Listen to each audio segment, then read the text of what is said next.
Hello friends, welcome to my YouTube channel. Friends, today we are going to discuss the rigid flange coupling. Friends, you can see the diagram of the rigid flange coupling as shown on the right side of your screen. There is an input shaft and an output shaft which are being connected with the help of this rigid flange coupling. Okay, there are two flanges. This is the flange number 1 and this is the flange number 2. Similarly here, this is the flange number 1, this is the flange number 2. And there is a key.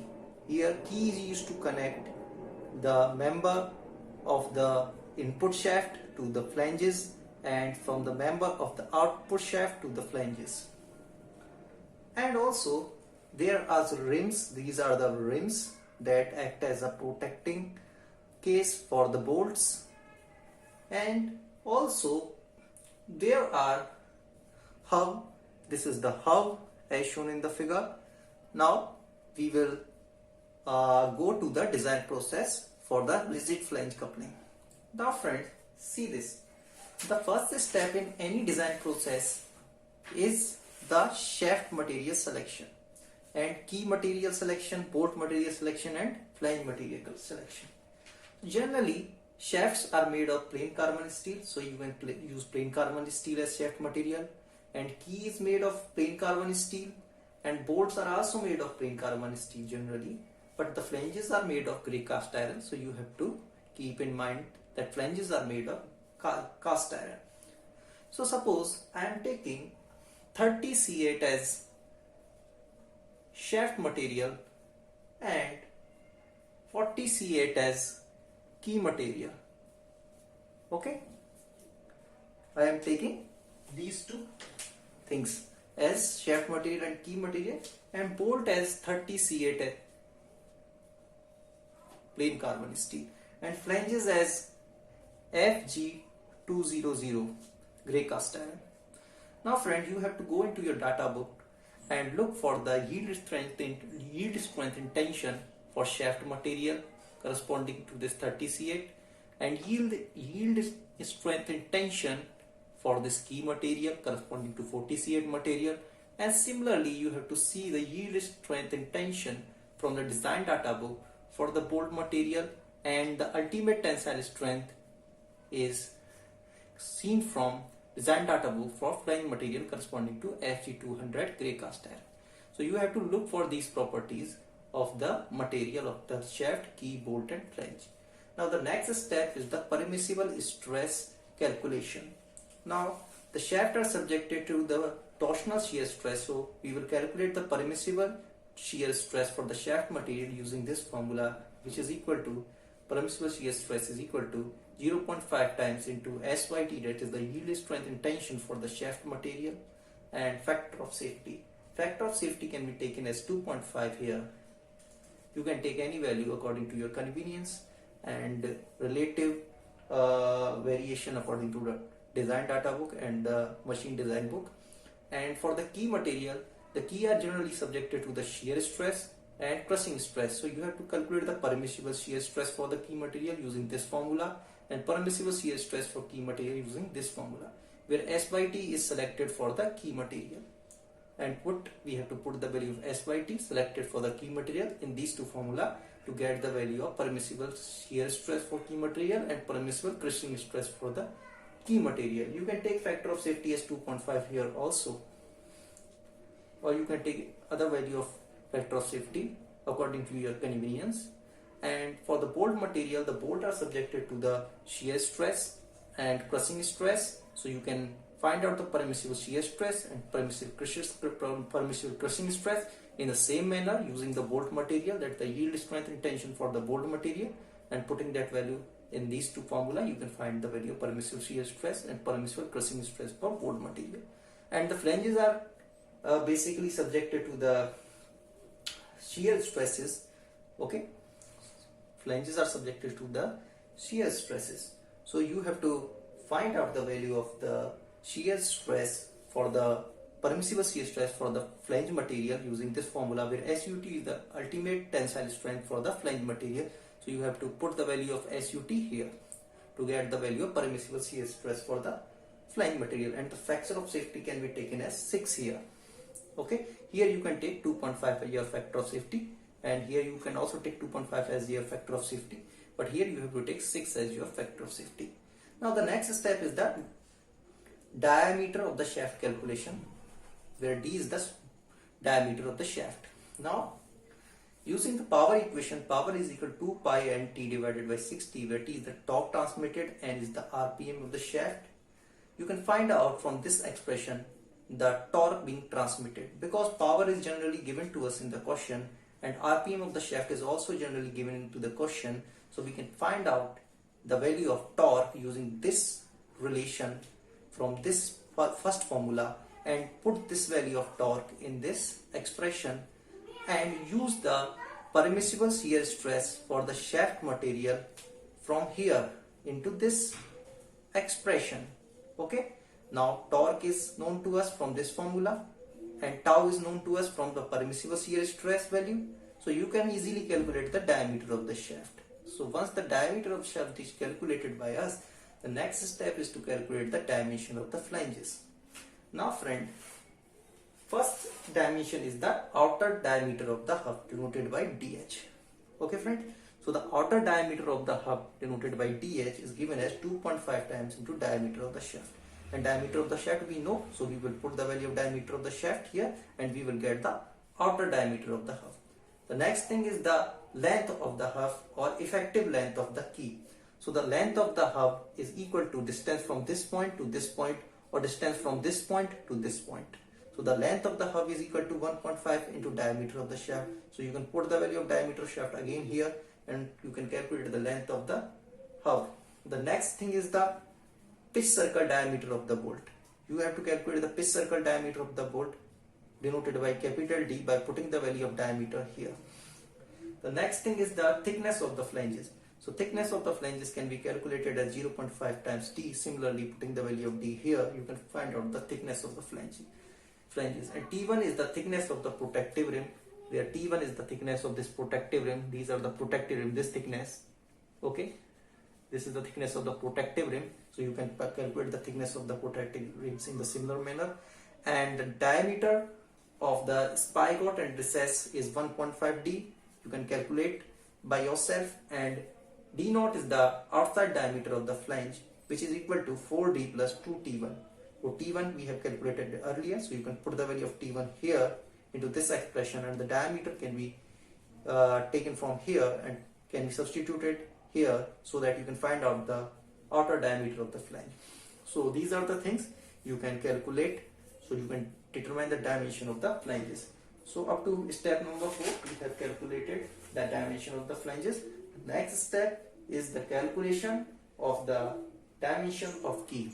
So now we will calculate the dimension of key in the step number 5. So to calculate the dimension of the key, what we have to do, we have to look at the diameter of the shaft. So I am going to step number 5. So we know the diameter of the shaft from step number 3. From this step we have calculated the diameter, and corresponding to this diameter you have to look into the design data book and dimension for the shunt key table. You can see that various diameter ranges here given as 6 to 8, 8 to 10 mm, 10 mm to 12 mm, and correspondingly you can see the dimension of the key, that is the width of the key and height of the key, corresponding to the given range of the shaft, and depth of the key is also given to us. Suppose our diameter of the shaft calculated in the step number 3 is suppose 11 mm, then 11 mm will lie in this range, and corresponding to this the width of the key is 4 mm and the height of the key is 4 mm and the depth of the key is 2.5 mm.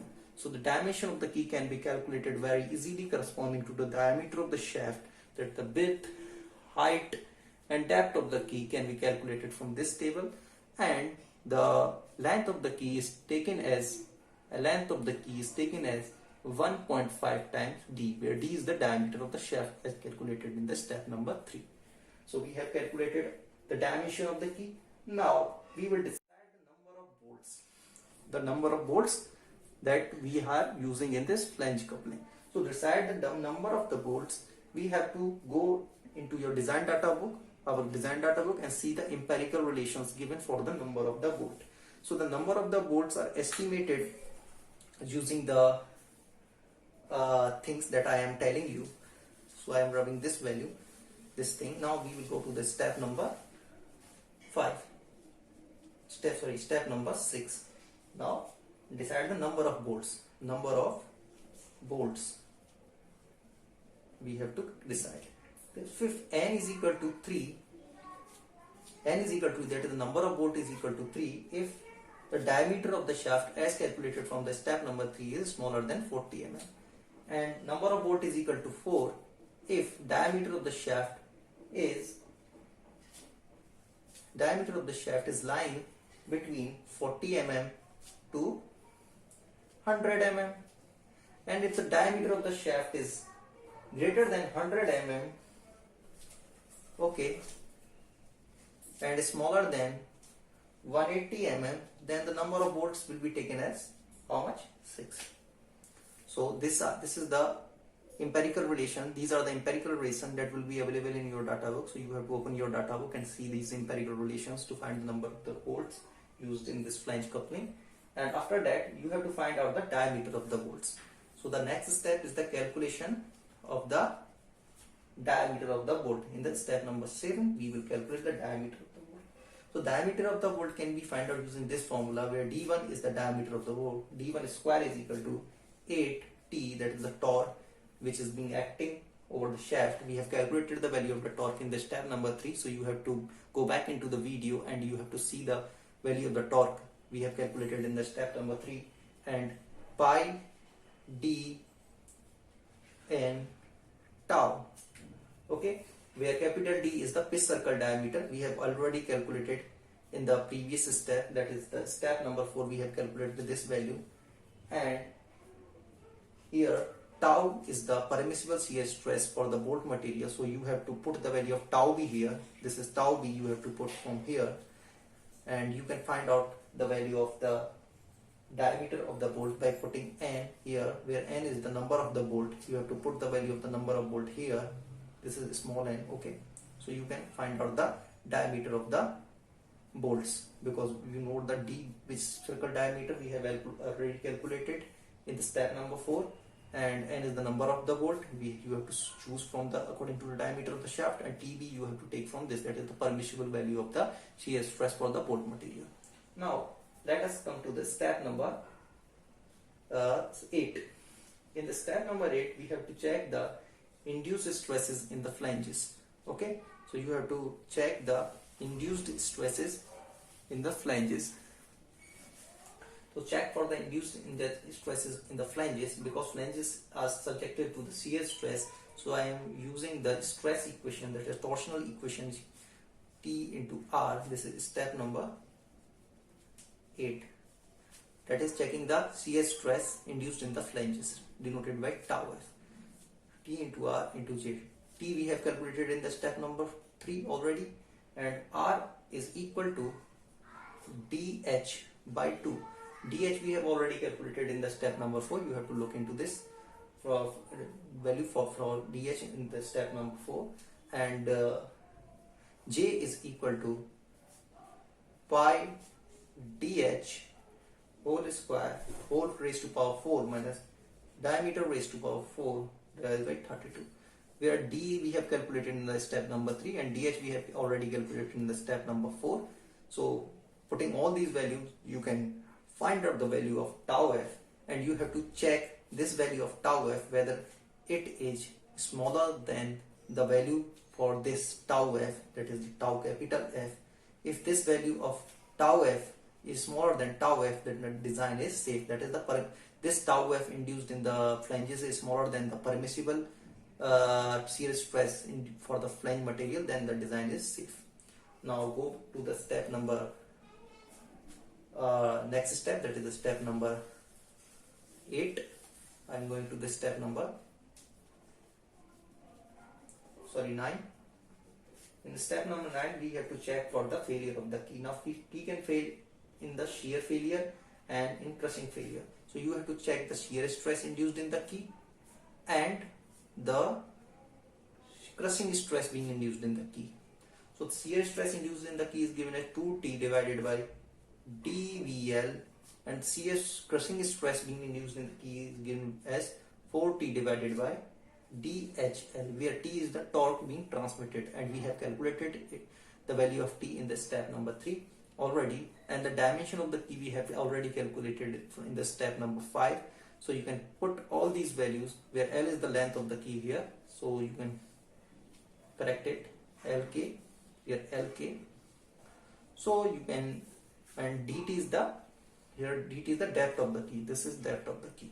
Okay, so you have to put all these values of the dimension of the key and torque. From the step number 3 you can find out the value of torque, and you can get the value of tau, that is the induced shear stress in the key and the induced crushing stress in the key. And for the safe design, the induced shear stress in the key must be smaller than the permissible value of shear stress for the key material, okay, this value.